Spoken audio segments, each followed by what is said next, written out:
Good morning, everybody. This is Richard back at you. I know it's been a while since we've done a few videos, but we have been covered up. We got Miss Teresa on the camera, number one. We got little Miss Annie hanging out like always. I'm telling you guys, she just loves staying out here.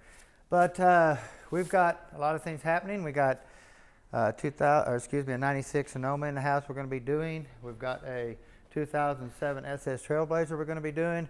And we got Miss Lisa's 76 Firebird that we've just about got done. It's turned out really nice.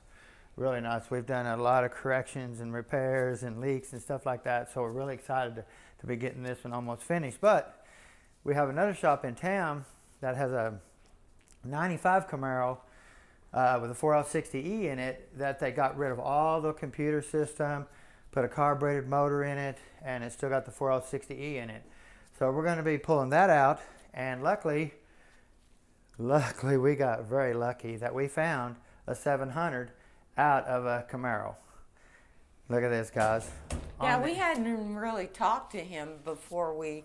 This was just, I mean, $100. You can't pass that up. No, we couldn't. I got on the internet, look, they wanted 200 for it. I messaged him. He said he'd take 100, and I was there like, ping, that quick. But look at this. It's got the tail housing for the torque arm, electronic speedometer, so we can still use it. And what I like about it, comes with all these extra pieces that you can always put back on the shelf in case you ever need it. Dipstick tube. Look at that. Those are rare. These are hard to find anymore, so really nice there. A lot of times what I do though on these, since we're putting it in a car, this is like for a way stuck up there like that, we will take a 350 dipstick stick and we will use it in here, but we'll take and cut this down about that far and get it to where it sticks out the same length as this stick here did. Look here, I'll show you. See how that sticks out? I mean, it'll tell you your measurements and stuff. I can't, that's going to be buffed up, but what we'll do is we'll cut the, we'll measure the 350 stick, and then we'll cut this tube down where it sticks out. That way we can shorten this tube for a car. That way it ain't sticking up out of the hood. So that's a plus there. Looks really good. Of course, we got our cooler lines. I didn't even bring a wrench over here for that.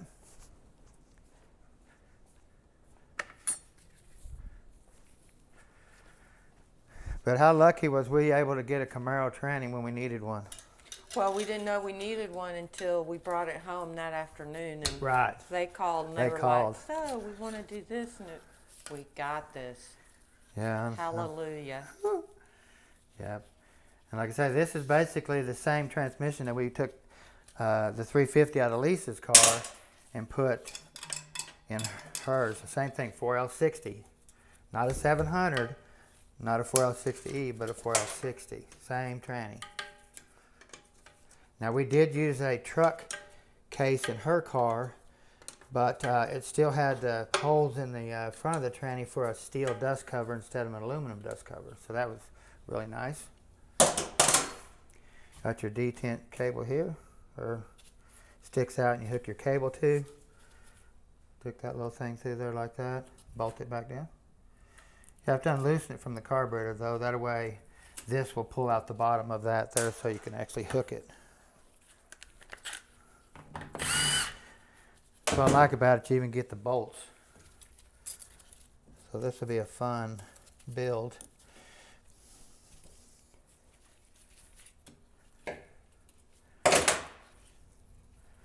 Different boot there than your boot for your dipstick.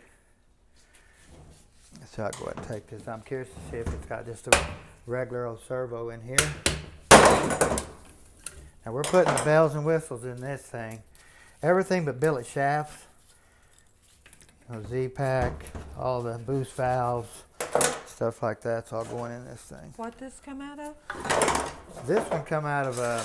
What did he say? Probably, this could come out of an 89, 90, somewhere in that area. Camaro. And it's going in a 95. So,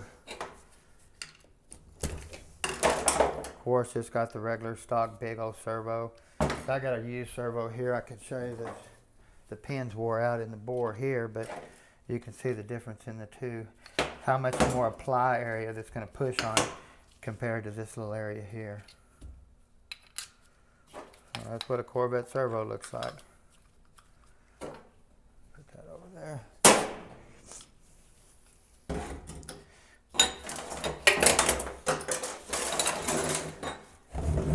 But we get all the nice pieces here that I would have had to hunt down.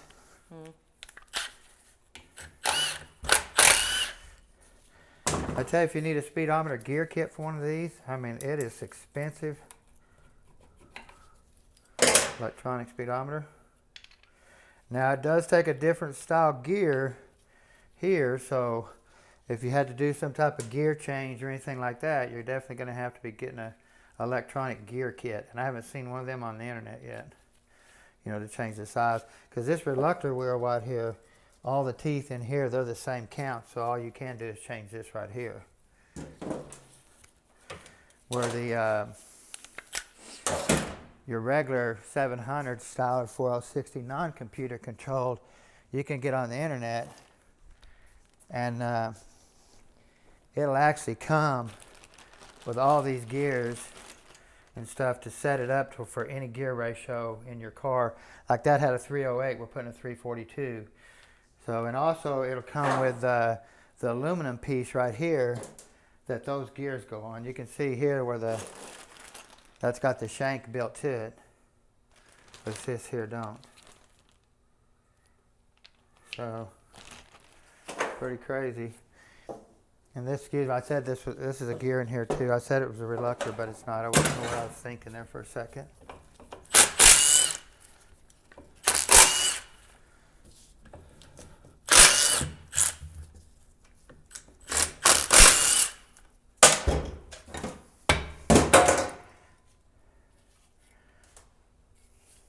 Now this one here, you can take the electronic piece out and just throw it away, and put the mechanical style in there and do away with this all the way together. So I'll tell you how they look at that. Don't see them anymore either. Turn that straight up and down, and I'll take a screwdriver and kind of push it forward a little bit. It down and then take it off. Takes a professional to do that. Most people just bust it in half because these will crack real easy. We got our clip, we got our 2 holes. Just remember the clip goes in the second hole. If you put it in this one, it moves the gear too far away, and next thing you know, instead of your gear lining up like that, it's going to be over here like that. So you got to get it right.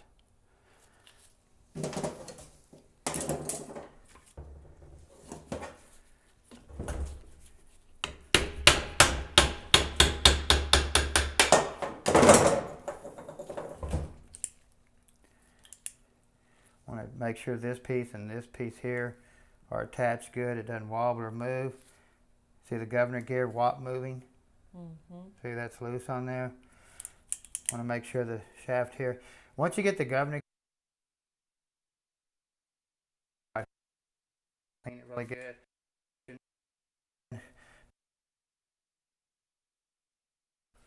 So I do got a governor kit right here. Left. 350s and 400s go to the right, so you got to be careful. You can also see this gear's really wore out right through here, real thin. See that? Yeah, it is. And what causes that?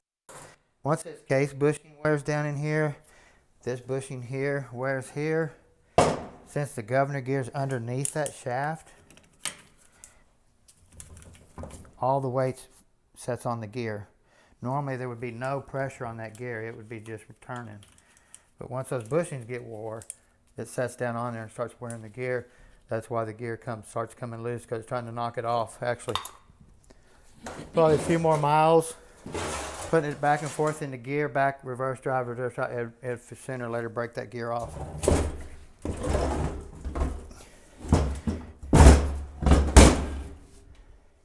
Can you put another gear on there and not put bushings in there?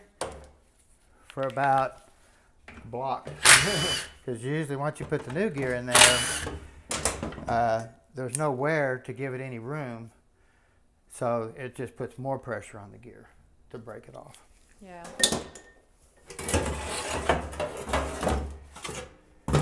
He said, the gentleman I bought this off of said it had no third and fourth clutch. I mean, it's got a little bit of a smell. When you dumped it over, I could smell it. I don't think so. I think this looks like band. Oh. Lining off the band.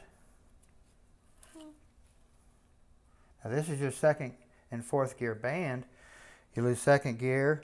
If your 3/4 clutch goes out, you lose fourth and third, because your 3/4 clutch comes on, stays on, and your band comes back on for fourth. So I know we had no second, no fourth, but you don't need the band to have third. You can take the band plumb out and it'll have third gear. So. That's crazy. Mm-hmm. Pretty nasty. Pretty nasty. Of course, you have your little O-ring right here that seals the filter neck to the pump. You always want to pull that out before you put another filter on there. You don't want to stack two of these. When you bolt the pan down, it'll crack it right here. So you don't want to make sure you don't do that.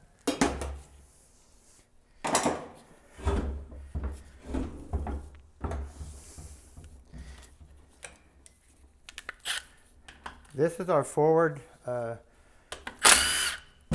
feed tube right here for this accumulator right here in the back.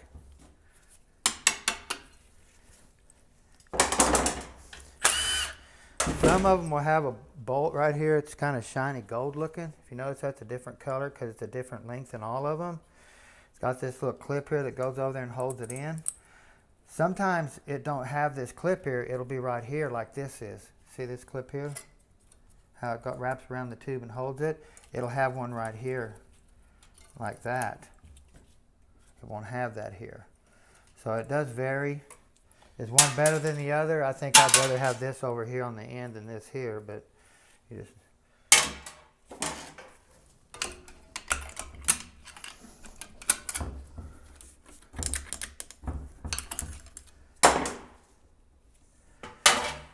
Pump's going to be different. If you go looking for a pump, got to have that hole right there.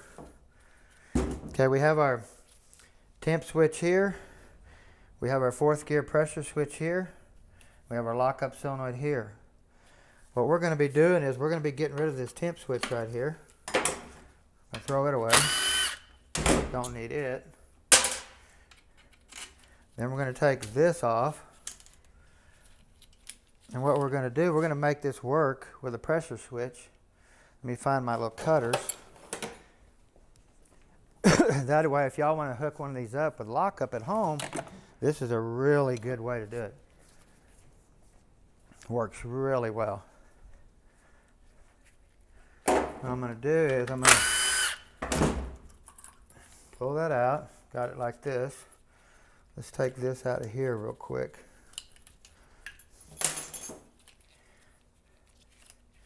What we're going to do, we got a power and a ground coming through here.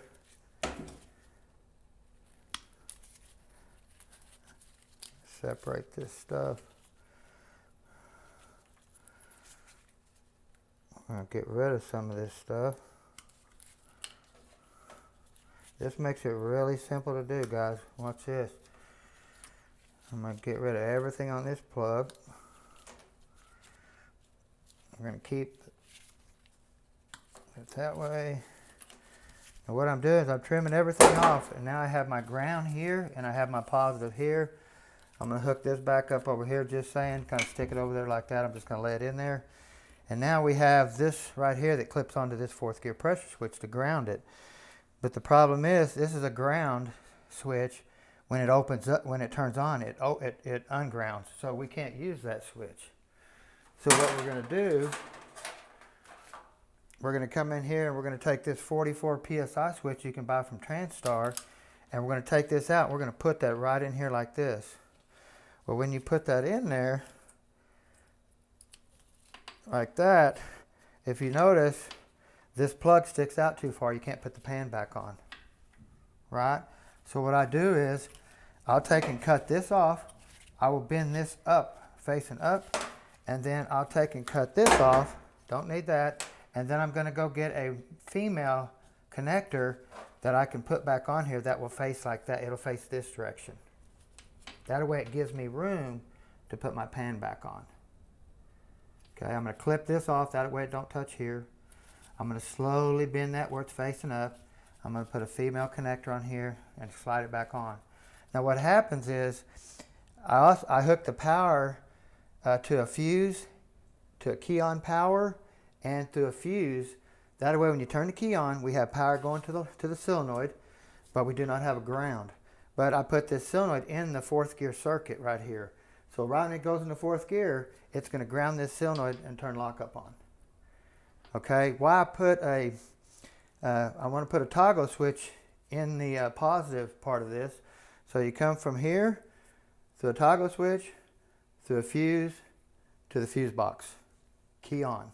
That way, if we're cruising around town and it goes into 4th gear, it don't lock the torque converter up and lug the motor. We can take and flip that toggle switch off.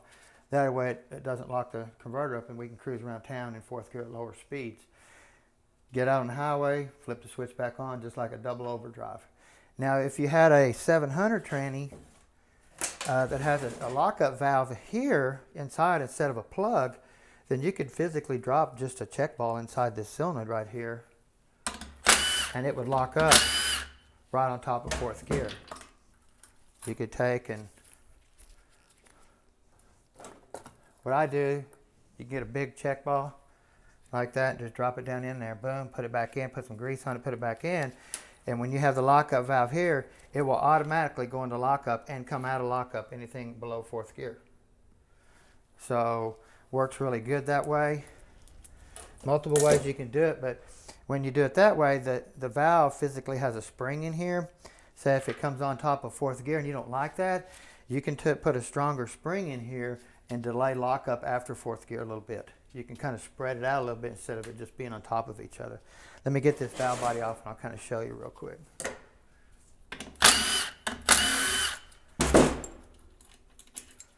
Have our TV linkage here. Now have you noticed this little pin right here?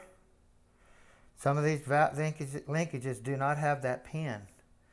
If you have the pin, you're going to have a check ball in here when you take the valve ball off. It's going to be sitting in there. I always leave that check ball out because lots of times when if we pull this unit off the shelf and we put it in the vehicle and you had a check ball in here and you had a linkage that didn't have that pin, the tranny's not going to shift right. It's going to have issues. It's got to be able to lift that check ball up.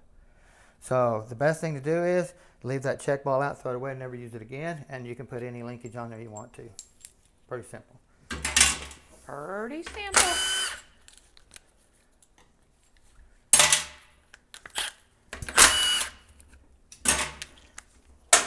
I can't wait to do our Trailblazer. We're putting all Stonex parts in it, shafts, planets. I mean, I'm excited about that.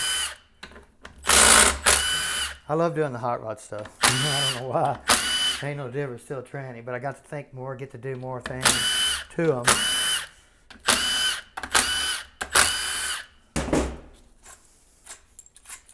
All these bolts are the same length here. Doesn't matter. Gonna get our valve body off here.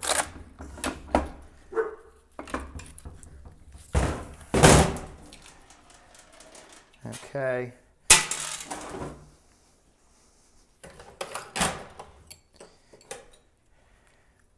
If you notice here, we've got a check ball here, a check ball here, and you see there should be a check ball here, but there's not two holes, it's a square hole.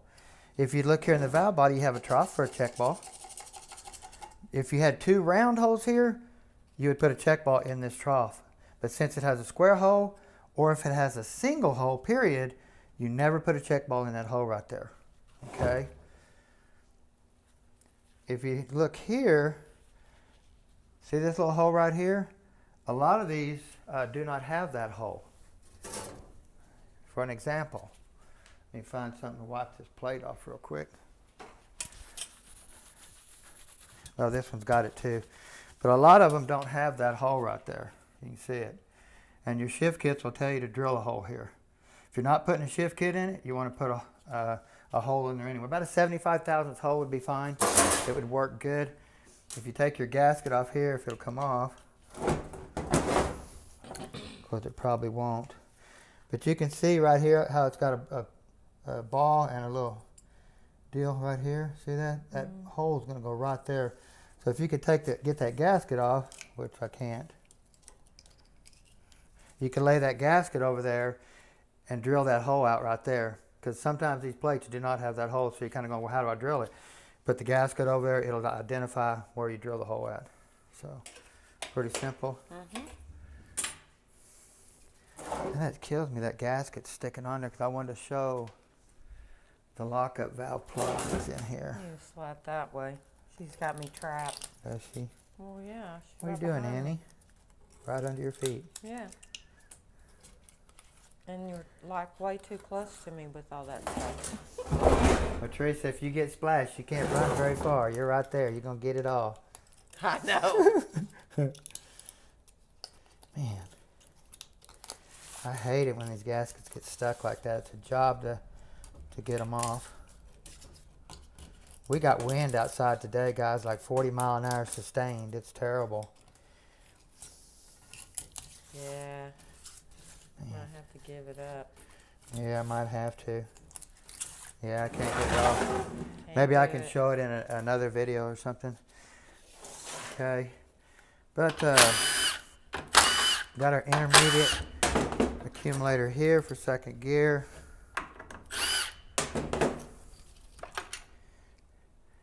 Got a spring and piston right there. I like this style right here. The best accumulator body that they made, design and stuff, I think. Like using them on everything. Same way here, guys. If you have a spring that is too short, you can always space this piston up higher. You can put something underneath of it. See how that spring's a little bit lower? You can take and they actually, some of these shift kits make a spacer that sets on this shaft right here, which will lift that piston.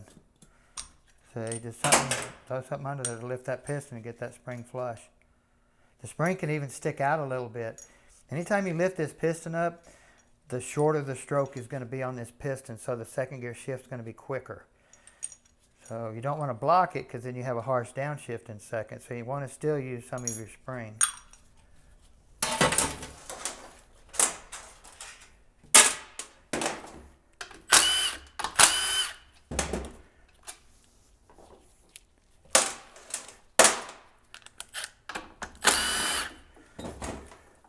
We have our forward accumulator.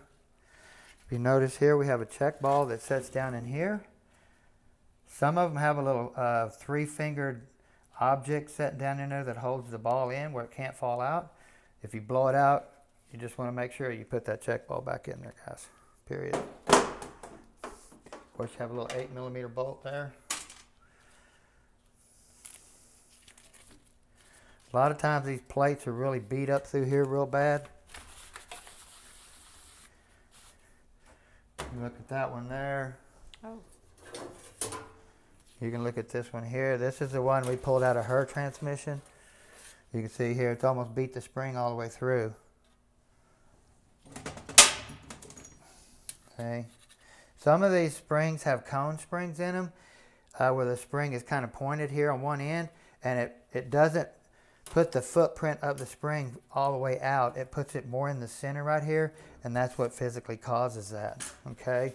Now, if you got parts laying around like I have everywhere, they make a plate like this that you can put on here to help support. It's real thick and help support that. Oh, that's cool.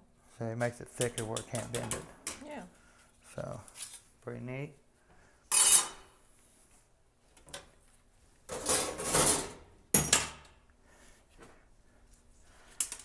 I'm not sure if this socket will take this off. This socket is just about wore out. Nope, I've already sharpened it like 5 times. Time to get a hold of Snap-on or Matco. But on this part here, you want to make sure that it doesn't have a plastic piston in it or anything like that. Or always want to upgrade to better. See what I can find here to get that off. Actually, I grabbed the wrong set of sockets.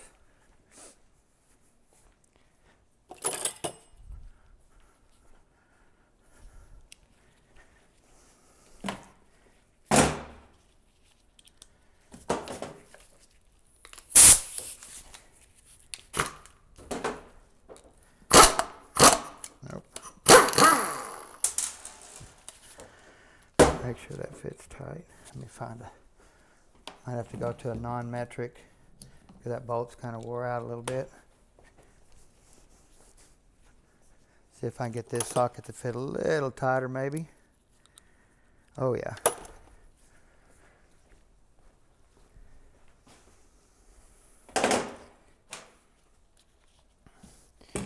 What did I do with my hooter dilly?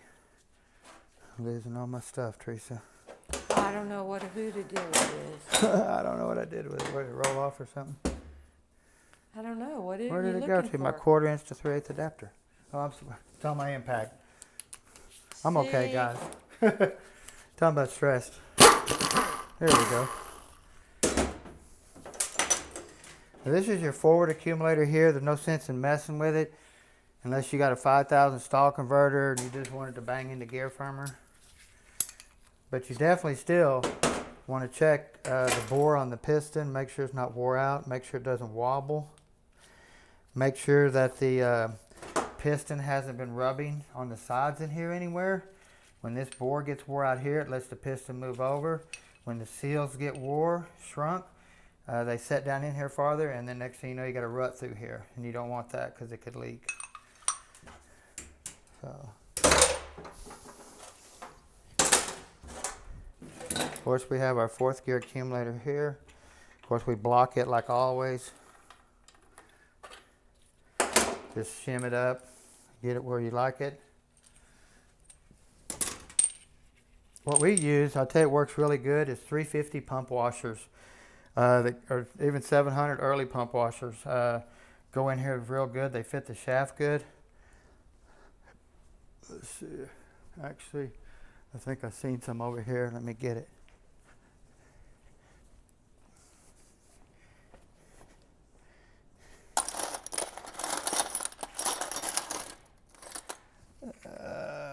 Where am I at here? I want y'all to kind of see this if I can get to find some here. Here's some right here.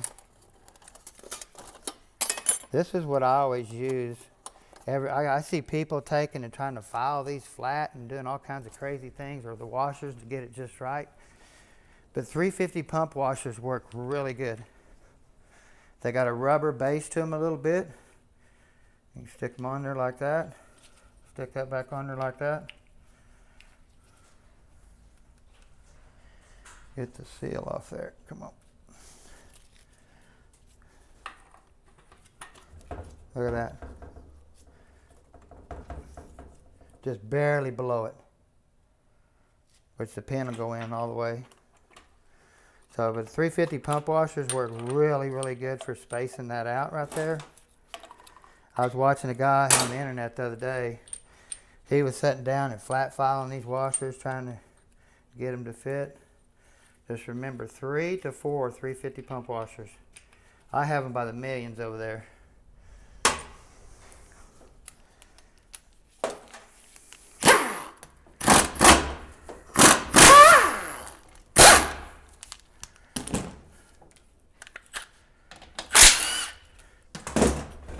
Okay, also, if you notice here, we have a trough for a check ball. We have 2 check balls here. We have that ball I was telling you about right here, that I always leave out the big one for your TV. This is what pushes up, that pin pushes up, lifts that ball up, right there. Just throw the ball away, you'll never know it's missing. Actually, what's good about it, the ball, it's the same ball you can put in here. Boop. Actually, there's one already in. There you go. So you can use it for something different. But if you look at the plate on this trough right here, flip it over, it's got another square hole. Nothing here. You cannot put a ball here. If you got 2 round holes, yes. If you got 1 hole period, I don't care if it's square or round, you never put a ball here. Boom, nothing. If you come down here where this ball is, see that ball in that trough? If you come over and flip this over, there it is. There's that trough. Look, 2 round holes. Has to have a ball.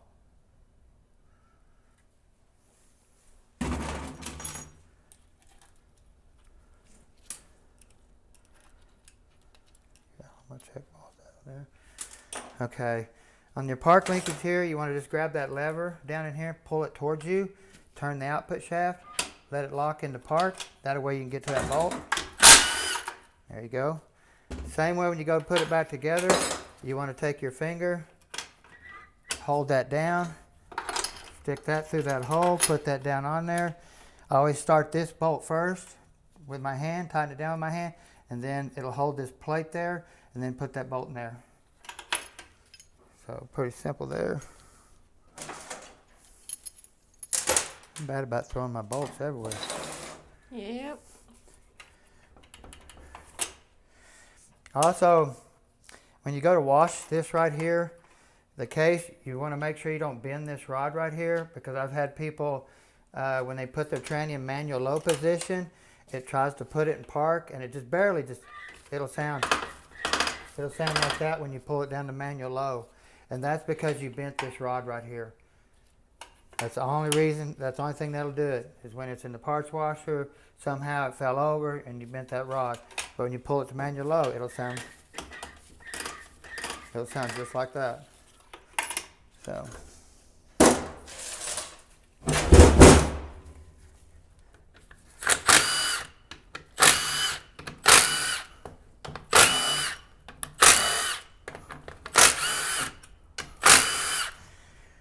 You can see here when I took this pump bolt out right here how oil just come out of that hole, running down. See that little washer? Washer's flat as a board, ain't no good at all. The only thing sealing it is probably the metal rubbing against the aluminum right there and sealing it, because that's not sealing it anymore. We always put new O-rings and a little bit of sealant around there before we put the bolt back in. You don't see it up here. You're going to see it through here where the pressure from the pump goes from the pump into the transmission case, where you're going to see the leak.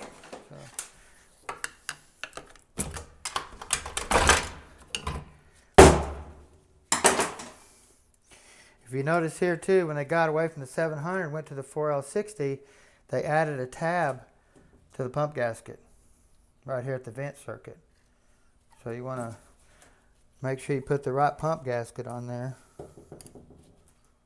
This train's been hot. All the gaskets are fragile. Normally, that's what does that, is heat. And they just see, break. But you can see that piece there they added. Yeah.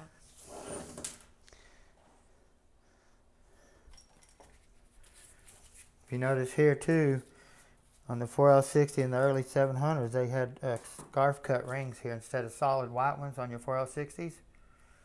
For your reverse circuit, your reverse clutch. Pretty neat. If you ever leave this filter out right here, guys, it'll have a really soft engagement and have no pressure. So you want to make sure, always put that in there with a new O-ring.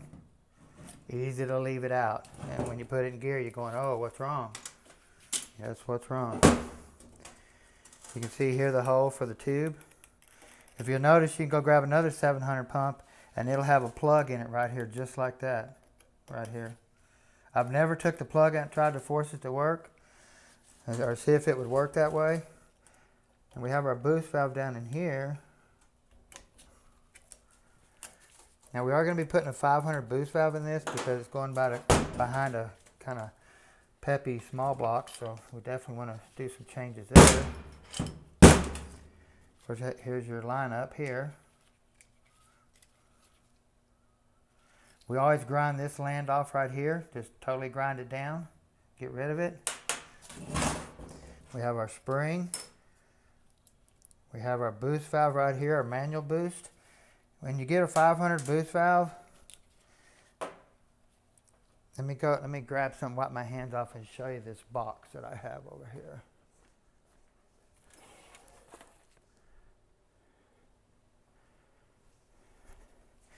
If you notice this box right here, it says boost valve 7300, intermediate and reverse. Okay? This is your main boost valve right here for your pressure going forward. Here's your reverse side right here. Okay? This helps in manually shifting, raises pressure higher. This here handles your normal in overdrive shifting when you go to a bigger one here. I just put one actually in Lisa's car. All this stuff will be in the morning. So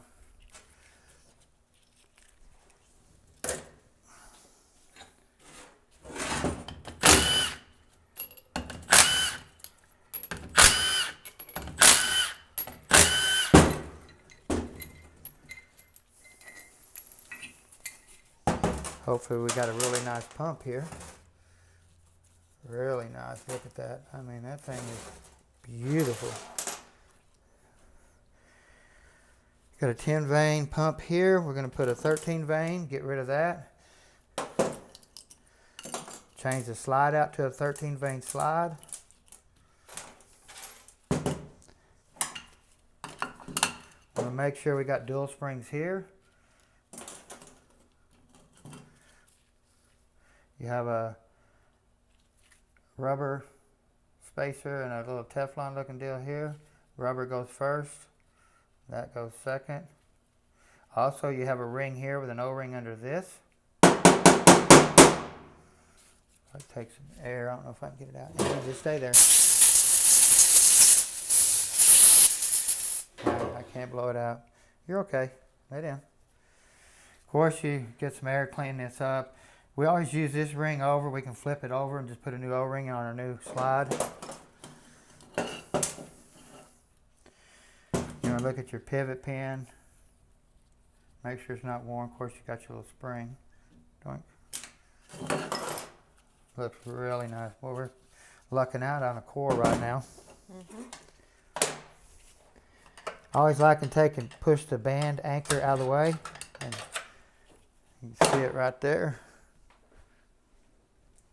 That way you can just grab the drum and pull it out. Real simple. Of course, here we go. There's part of the band. There's our, or the rest of our band. I don't know what I threw it all the way you threw it in there. in the pan. Okay. See here. Yeah. Goes on there like that. You know, the heat might have made the band or the lining release, but a lot of times it's water. You can see the rust, how this unit's got a little bit of rust in here in places. Water will cause that lining to release like that. And it don't take much. Tablespoon, something crazy. But I'd say that's goner. Of course, you want to check your drum here. I have this little tool here I use. It's a drawer divider. Look at that. That thing's flat as ever. I want to check it. Even though it looks black, that don't mean nothing. That thing just got to be flat. Look at that, flat all the way around. We'll do some coarse emery cloth on there and get all this black off. Just kind of do it all the same way. Turn it, do it, and clean it up. It's gonna be nice. Exciting.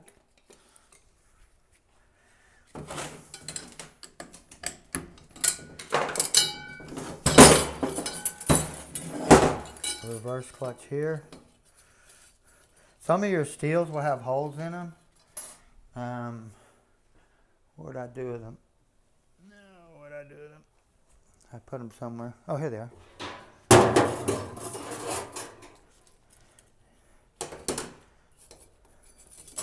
These will interchange.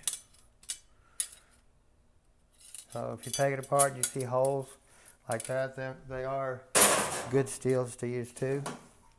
Why are the holes in there? They use it to get oil on the clutch or even to get it off the clutch. See this one here, you know, they just no holes at all. So that's a later clutch right there, steel right there out of a 4L60 late model. That's when those kind of started showing up. Yeah.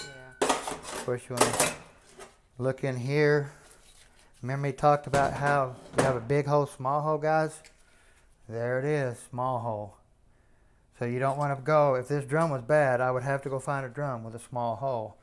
Because the reason why, that hole's big. See, you got a big hole, a small hole. Big hole, small hole. That's how they regulate the fluid going to the reverse drum to keep it from banging in the gear real hard. Okay.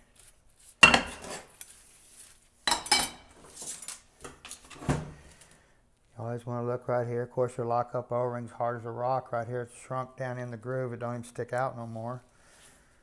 Your Teflon rings. Got this bearing here, which did come apart.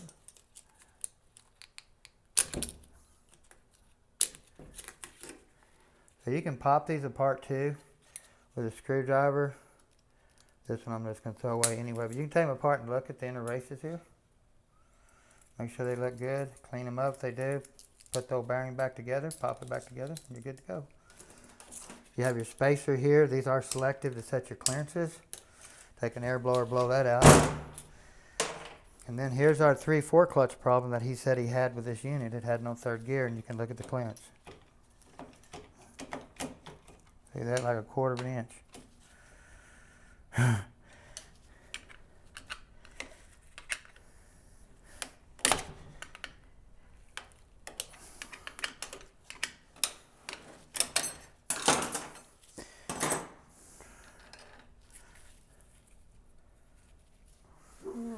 Smokied. Hey, look at this. This is crazy too. Let's say with this, you just never know. Being in a Camaro, this could have been a V6 car or something, maybe. I don't know. But if you look here, or this tranny's been built before. 1, 2, 3, 4, 5, 6. Actually, it's got 6. I didn't see the 6th one. I thought it had 5. 1, 2, 5, 6. So we'll be putting a Z pack in there and getting rid of that all the way together. And of course, we'll still be using our load springs. But these are smashed down pretty far. They probably stick up another, 30 thousandths or so. That tells you how much these have been flattened down. You can see here they're almost flush with the housing, where these should be sticking up about that far. So we want to replace all of those. We always put our load springs in. All you guys throwing them away, if you want to send them to me, I'll pay shipping if they're good. Yeah, no, we're not doing that. Everybody throws them away. I put them in. When you buy them, they're like $3 and something a piece, Well, I understand. You can see here where it looks like water, rust, and the engine brake clutch. Oh, and see here, this is water. See how there's no lining on that clutch at all? It just the clutch line will usually just fall off. Look at that. Mm-hmm.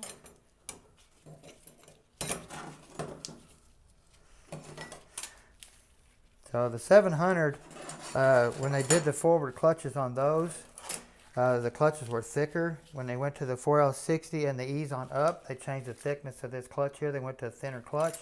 And what they did is, if you look here, see how this clutch here has got a wave in between the apply piston? This is the apply plate that applies the clutch. It's got a wave, steel clutch. On the 700, they did away with the wave, made this a wave, and put the clutch like that right against the wave. See, and they made this the wave instead of having one in here like this.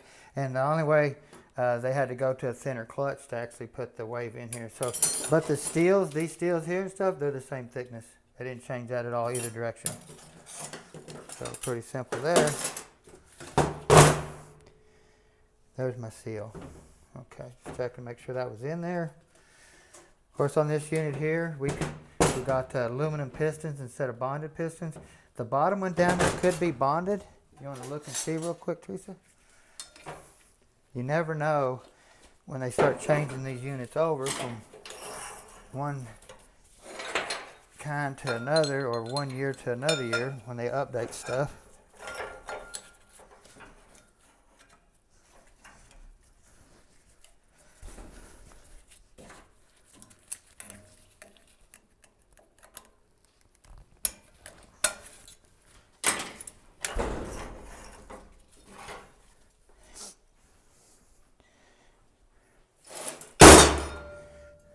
Okay. Well, they don't have a bonded piston in the bottom, so it's all aluminum all the way through. But you can definitely see the rust starting to take over. You can see here, a lot of times you can see the rust. Once the rust climbs up here, and we see it a lot, it gets up to here, it starts affecting this seal right here. Okay, so it can get all right, and then this piece is no good. See the rust all in there, rust here. Springs are all rusted. All that's got to be replaced. You want to look for cracks too, guys. If you get something that comes in with a forward clutch burn up or something like that, you want to look for cracks, because I've seen these come in cracked before. But you just take and try to open this up a little bit and walk it around and look. Because you'll see the crack usually here, but sometimes it's kind of tough.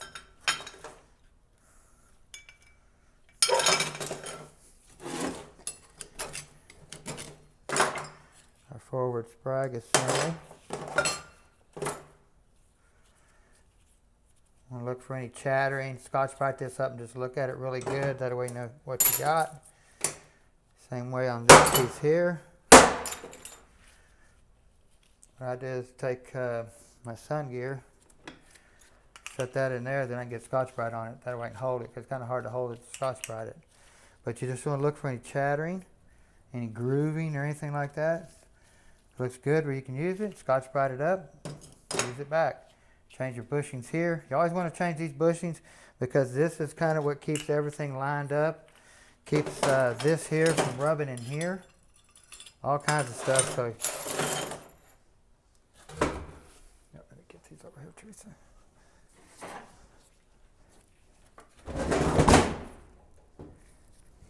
Boy, you can hear that wind, can't you? Yep. Got our snapper in. 75 today, and then by Saturday we're supposed to have snow. Well, that changes like that here. I mean, that stuff comes in and just... Today it's wind and dirt. Of course, we have our shell here, stock, not hardened or anything like that. We'll be putting a nice hardened shell in there. Getting rid of the thrust washer hub here, and go with a roller bearing here.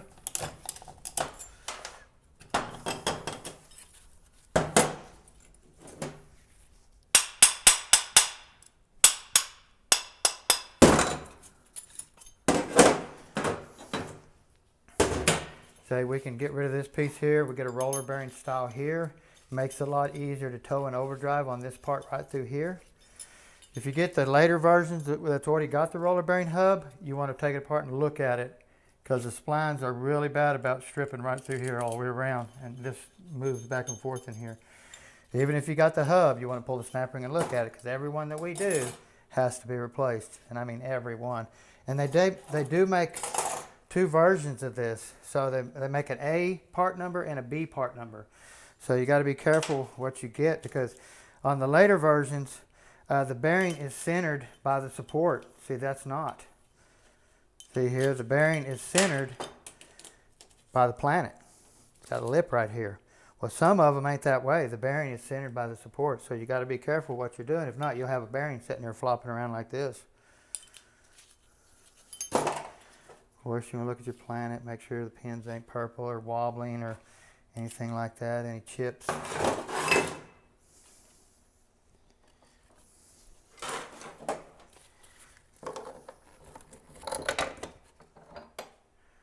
course, we have our rear sun gear. Want to look for any pitting here too, both sides. You notice here too, I've never showed this, but see that anti-clunk spring right there? Mm-hmm. See how that snap ring is right there, the end of it, right in here? Mm-hmm. If you put the snap ring over that, the first time you put it in reverse, it's going to blow the snap ring out, because the snap ring won't be in the groove from about here to here, because that will hold it. The end of it's got to be in that little spot right there.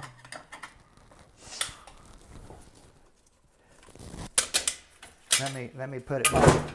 Let me put it back in the wrong way, and you'll see what I'm talking about. You're going to put it back in there the wrong way? Yeah. That way they can kind of see what I'm talking about.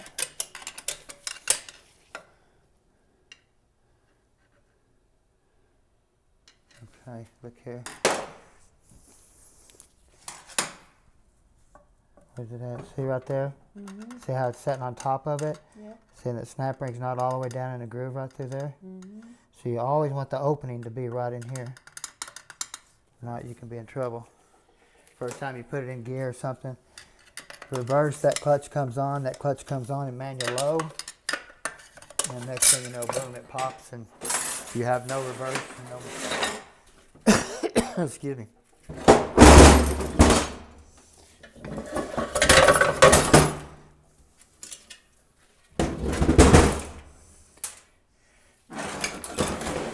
course, this is going to be in a race application type Camaro. We're going to be getting rid of this wave right here, and we're going to be adding a couple of steels down here on the bottom. You can see this clutch here. Look how bad that is. It's falling apart. Oop. Thought I splashed you there for a second, Teresa. That's a nice looking shirt you got on there with that stain in the middle. Sorry. But anyway, I want to show you something here too. Anytime you take this wave out and you're going to add steels down at the bottom, you're going to have to grind a couple of these fingers off on each steel. And you're only going to add 2. And if you look down in here, let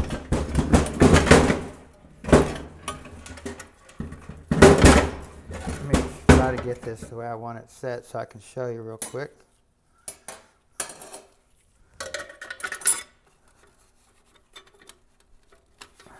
Make sure this case is that way. I might be able to just stick this all the way down in there without having to go. Yep, I found this one here.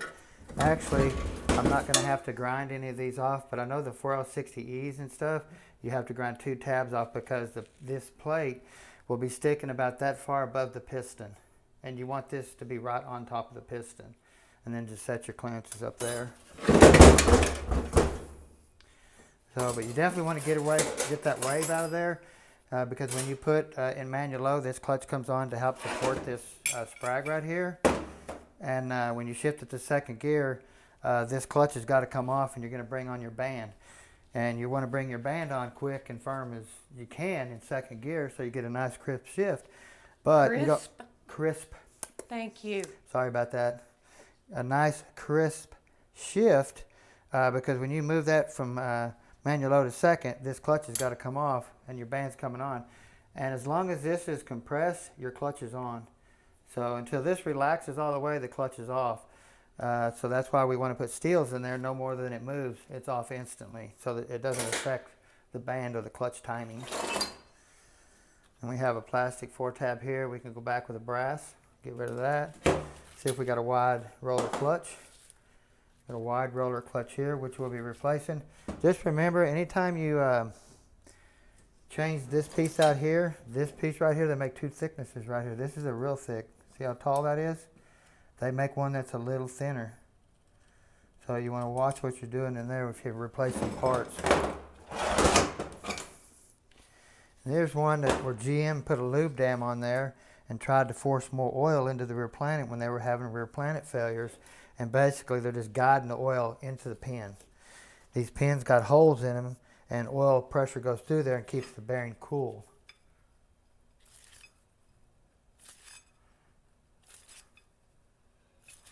Check for any wobbling, especially these. Clean it up. Right now it's dirty. You know, you just never know what it feels like until you clean it.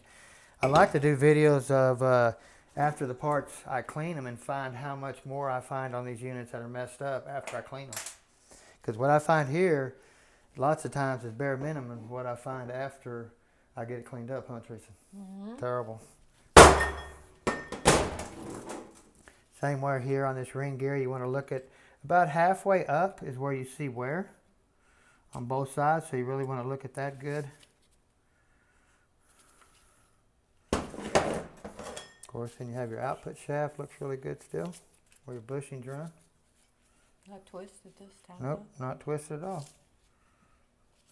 Now, on this one here, just like we did Lisa's, we'll put a yoke seal on this. It's a sleeve that goes on here to seal the yoke to keep oil from coming out the little weep hole in the back. We put one on Lisa's car. I don't have one to show you. I got it out in the trailer probably, but we will be still adding that on there too, just to make sure we don't have any leaks on this. I think we're putting a 2800 stall converter in this too, so it's going to be a really nice unit.